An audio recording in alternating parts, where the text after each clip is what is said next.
출애굽기 15장 26절 우리 한 목소리로 함께 봉독하겠습니다.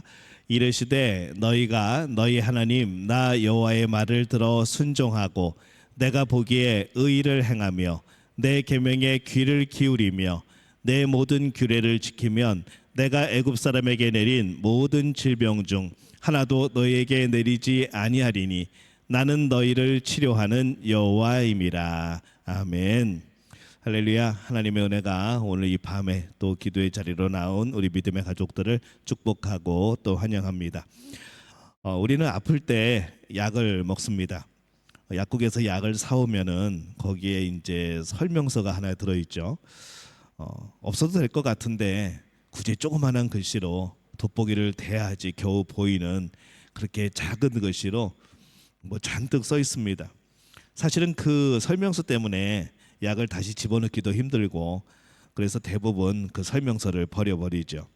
근데 거기에 뭐가 써 있는가 하면은 이 약의 성분이 뭐고 몇 미리가 들어가 있고 전체 성분 중에 뭐가 들어가 있고 이 약을 먹으면 어떤 효능이 있고 어떤 효과가 생겨나고 또 어떻게 먹어야 되고 얼마만큼 먹어야 되고 그런데 이 약을 먹음으로 인해서 어떤 부작용이 나타나고 실험을 해보니까 어떤 경우에 몇 퍼센트 정도가 그런 부작용을 일으켰고 이것은 무슨 약하고 같이 먹으면 큰일 나고 어떤 약이랑 같이 먹으면 괜찮고 정말 우리가 상상할 수도 없는 그 약을 처음 만들 때 수많은 시행착오 또 그 약을 여러 가지 시험하는 중에서 나타났던 그런 부작용들 이런 것들이 빽빽하게 적혀져 있습니다.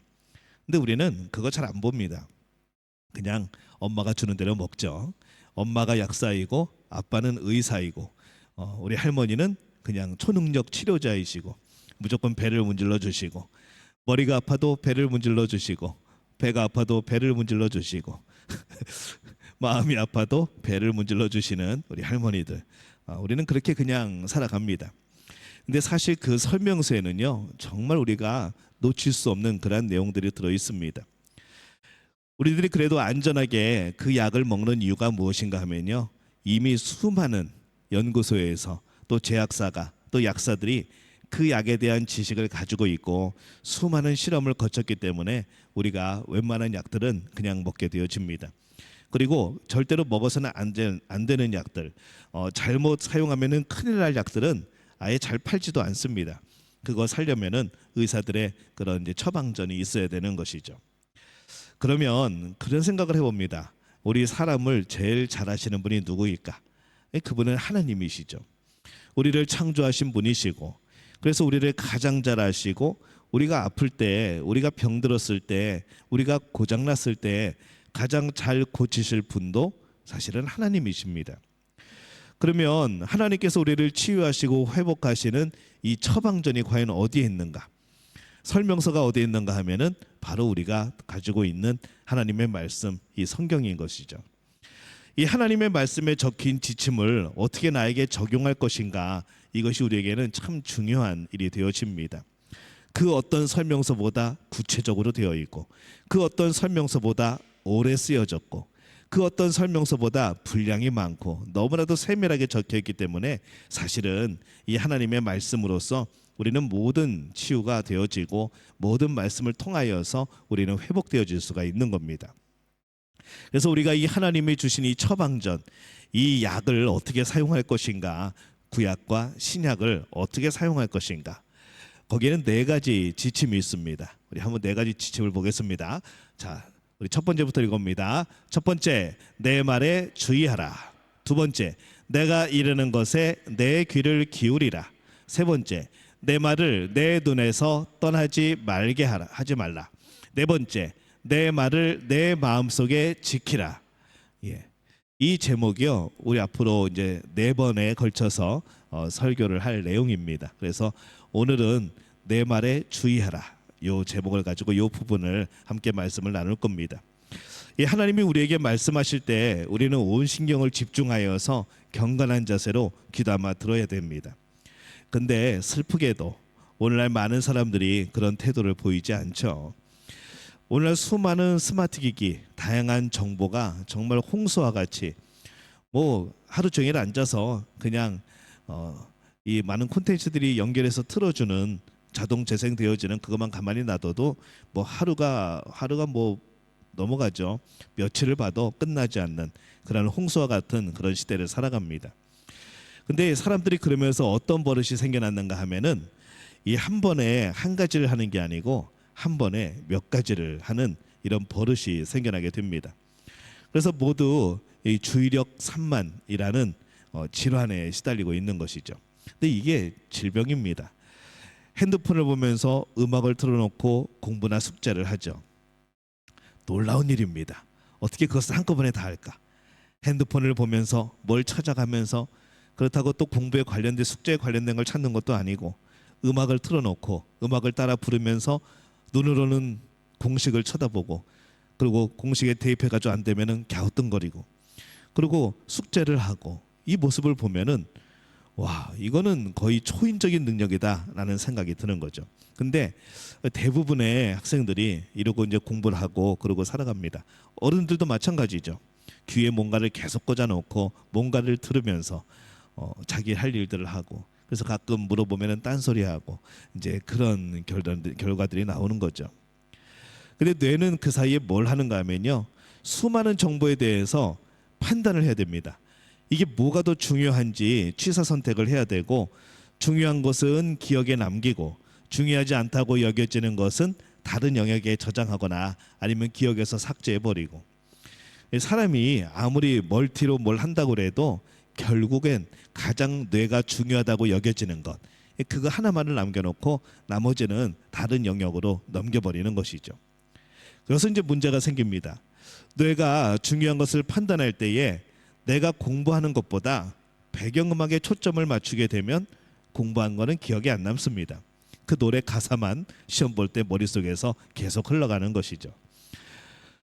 우리가 이런 생각을 가지고 이 성경을 바라보면은 이 성경에는 처음부터 끝까지 하나님으로부터 치유받는 이 열쇠의 말씀들이 기록이 되어 있습니다. 이 치유를 받을 때 우리는 어떻게 치유를 받는가? 하나님의 말씀을 들음으로 치유받는다라고 말씀을 하죠. 그래서 이 성경적인 치유의 가장 근간이 되는 것은 말씀을 듣는 겁니다. 중요한 것은 이 무엇을 어떻게 듣느냐이죠. 예수님은 제자들에게 이렇게 말씀을 합니다. 마가복음 4장 24절에서 이렇게 말씀합니다. 함께 읽습니다. 또 이르시되 너희가 무엇을 듣는가 삼가라.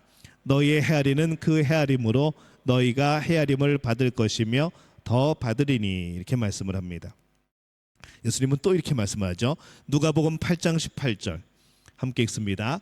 그러므로 너희가 어떻게 들을까 스스로 삼가라. 누구든지 있는 자는 받겠고 없는 자는 그 있는 줄로 아는 것까지도 빼앗기리라 하시니라 이렇게 말씀을 합니다. 우리는 이 두 가지 말씀을 함께 새겨들어야 할 필요가 있습니다. 무엇을 어떻게 듣느냐 이것이 정말 중요하다는 것이죠. 무엇을 듣는가 스스로 삼가라. 어떻게 들을까 스스로 삼가라. 이 두 가지 말씀입니다. 무엇을 어떻게 이 듣는 것에 대해서 삼가라 조심해라 라고 말씀을 하는 겁니다. 이 구약에 나오는 치유와 관련된 구절들도 똑같은 점을 강조를 합니다. 출애굽기에 보면은 하나님은 모세를 통해서 이스라엘 백성에게 말씀하시죠. 오늘 본문의 말씀입니다. 출애굽기 15장 26절 말씀 다시 한번 읽어봅니다. 이르시되 너희가 너희 하나님 나 여호와의 말을 들어 순종하고 내가 보기에 의를 행하며 내 계명에 귀를 기울이며 내 모든 규례를 지키면 내가 애굽 사람에게 내린 모든 질병 중 하나도 너희에게 내리지 아니하리니 나는 너희를 치료하는 여호와임이라 이렇게 말씀을 합니다. 하나님은 자기 백성들에게 이렇게 말씀하는 거죠. 나는 기꺼이 너희의 병을 고치는 의사가 될 거야. 내가 너희를 치료하는 치료자가 될 거야 라고 말씀을 합니다. 백성이 원한 게 아닙니다. 하나님이 보시고 야, 너 더 이상 안 되겠다. 내가 너의 치료자가 되어줄게. 내가 의사가 되어줄게. 너 네가 병든 줄 모르지? 내가 볼 때는 너 병 크게 들었어. 믿음의 병이 들었어. 죄에 대한 병이 들었어. 근데 내가 치료해줄게 하는 그런 말씀입니다. 근데 조건이 하나가 있죠. 첫 번째 기본 조건은 뭔가 하면은 가라사대 이르시되 너희가 너희 하나님 나 여호와의 말을 청종하고 이렇게 되어 있습니다. 우리가 무엇을 듣는가 하는 것이 중요하다는 것이죠. 청종하라 하고라고 번역된 이 단어는요, 이 히브리어를 보면요, 듣는다라는 동사가 반복이 되어 붙어 있습니다. 그래서 이것을 청종이라고 그렇게 해석을 했습니다. 듣는다, 또 듣는다, 이게 반복되어 있습니다. 그래서 이 말씀은요, 다음과 같이 번역할 수 있죠. 만약 너희가 너희 하나님 나 여호와의 음성을 귀담아 듣고 들으면, 이렇게 해석할 수 있는 거죠. 그래서 이 구절은 듣는다는 행위를 철저하게 강조하고 있는 이제 그런 말씀입니다. 자, 그러면 귀담아 듣고 들으면 이게 과연 무슨 뜻인가 하는 것이죠. 오른쪽 귀로 내 말을 듣고 너의 왼쪽 귀로 다른 말을 듣지 말라는 겁니다. 두 귀로 각각 다른 말을 듣는다면은 너의 마음이 어지럽고 복잡해질 것이라는 것이죠. 근데 우리는 늘 이렇게 살아갑니다. 하나님의 말씀을 들으면서도 한편으로는 다른 세상의 원칙의 말들을 듣는 것이죠.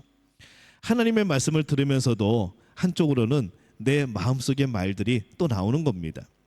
그래서 하나님의 말씀으로 채워지고 하나님의 말씀이 전적인 의지가 되어지고 그렇게 신뢰가 되어져야 되는데, 하나님 말씀을 들으면서도 한 70% 정도면 그래도 믿음 좋은 사람들이죠. 한 60%, 50% 되면 어떻게 될까요? 이 될까라는 생각이 들기 시작하는 겁니다. 내가 이렇게 해야 되는 건데 라는 생각이 들기 시작한다는 것이죠.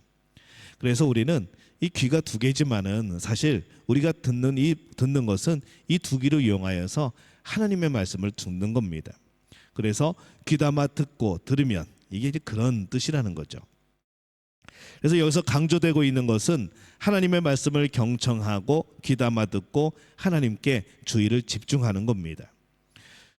우리 가끔 아이들한테 주의력이 결핍되어 있다, 산만하다, 그런 표현들을 씁니다. 어른들은 안 그런 것 같지만요, 어른들도 똑같습니다. 어른들도 굉장히 주의력이 산만하고 뭔가 집중 못하는 그런 시대에 우리는 살아가고 있는 것이죠. 그도 그럴 게 너무나도 빨리 정보들이 지나갑니다. 뭐 TV를 한번 켜도 광고 하나가 보통 30초, 예전에 30초씩 나왔는데 요즘 광고 굉장히 빨리 지나갑니다. 15초, 그러니까 30초 한 번 들을 거를 15초에 다른 내용을 막 두 개가 나간다거나 아니면 막 연달아 막 지나가는 것이죠. 근데 참 신기한 것은 내가 무슨 광고를 보고 들었는지 기억을 다 한다는 겁니다. 그리고 거기다 또 뭡니까? 광고 끝나면 드라마를 보게 되어지죠. 이제 우리는 그렇게 되어집니다. 그래서 이 귀담아 듣고 주의를 집중하고 이렇게 되어지면 우리 마음속에 이게 새겨지는데, 우리는 하나님의 말씀에 대해서 그렇게 하지 않는다는 거죠. 우리가 무엇을 듣고 어떻게 듣는가, 이게 되게 중요합니다.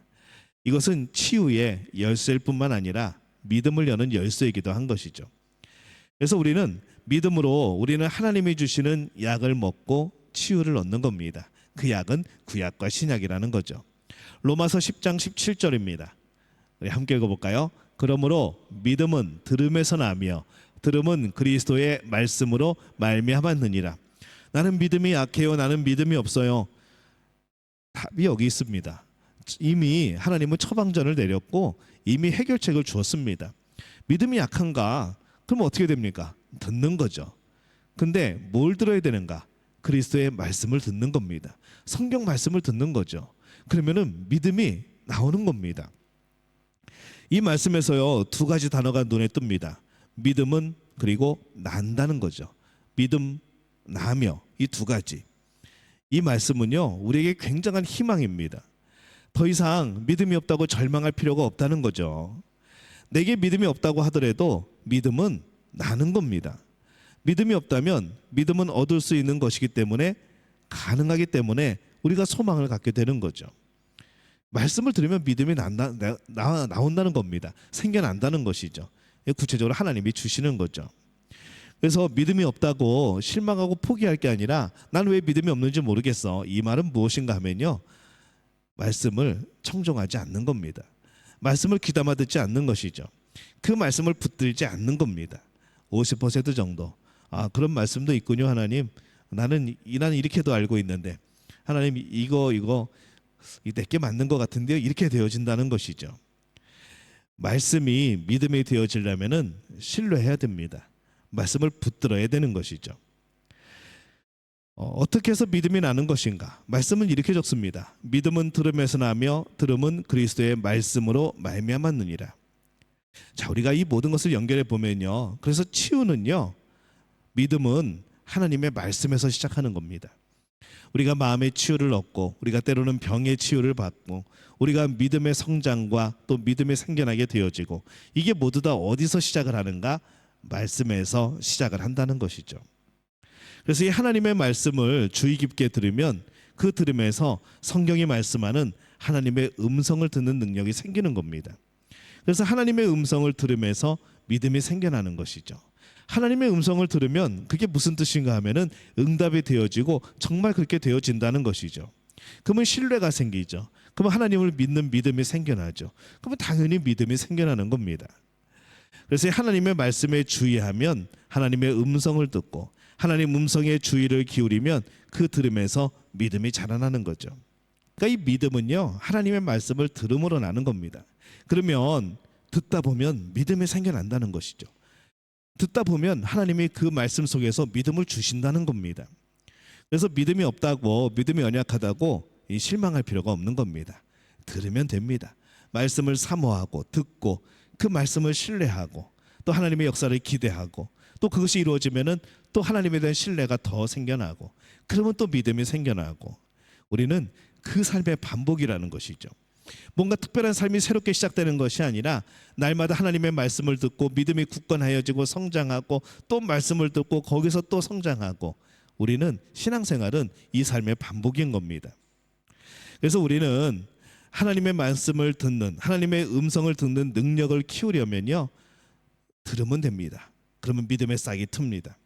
하나님의 말씀 그 자체 그리고 하나님의 말씀에 대한 올바른 태도 이것이 하나님의 음성을 듣도록 해주는 거죠. 하나님의 음성을 들을 줄 알게 되면 믿음이 생겨나는 겁니다. 우리는 하나님의 처방전에 말씀에 적힌 첫 번째 지침을 잘 순종하고 있는가 오늘 생각해 보는 거죠. 내 말에 주의하라. 주의한다는 것은 집중하는 겁니다. 그 말씀을 귀담아 듣는 거죠.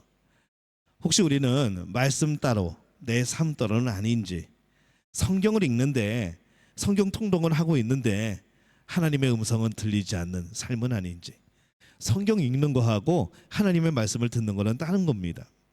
말씀은 사모하는데 집중하지 않으면 그것은 그냥 지나가는 말이 되어버리는 것이죠. 그래서 하나님의 말씀은요 하나님의 음성으로 들려야 되는 겁니다.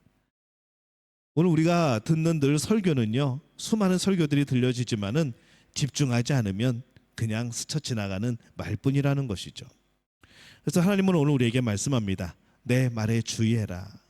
내 말을 귀담아 들어라. 듣고 또 들어라. 오늘 이 말씀 우리가 기억하면서 이렇게 될 때 우리가 어떻게 되어지는가? 하나님은 우리에게 치료하시는 하나님이 되어지시는 겁니다. 여러분이 치유받기를 원한다면 여러분이 회복되기를 원한다면 하나님의 말씀을 기대하시기를 바랍니다. 하나님의 말씀을 주의 깊게 들으시기를 바랍니다. 듣고 또 듣고 그 말씀이 정말 하나님의 말씀으로 들려질 그때에 우리의 믿음과 우리의 놀라운 치유와 회복의 역사가 나타나게 될 줄로 믿습니다. 이 복을 누리는 우리 믿음의 가족들이 되어지시기를 예수님의 이름으로 축원합니다.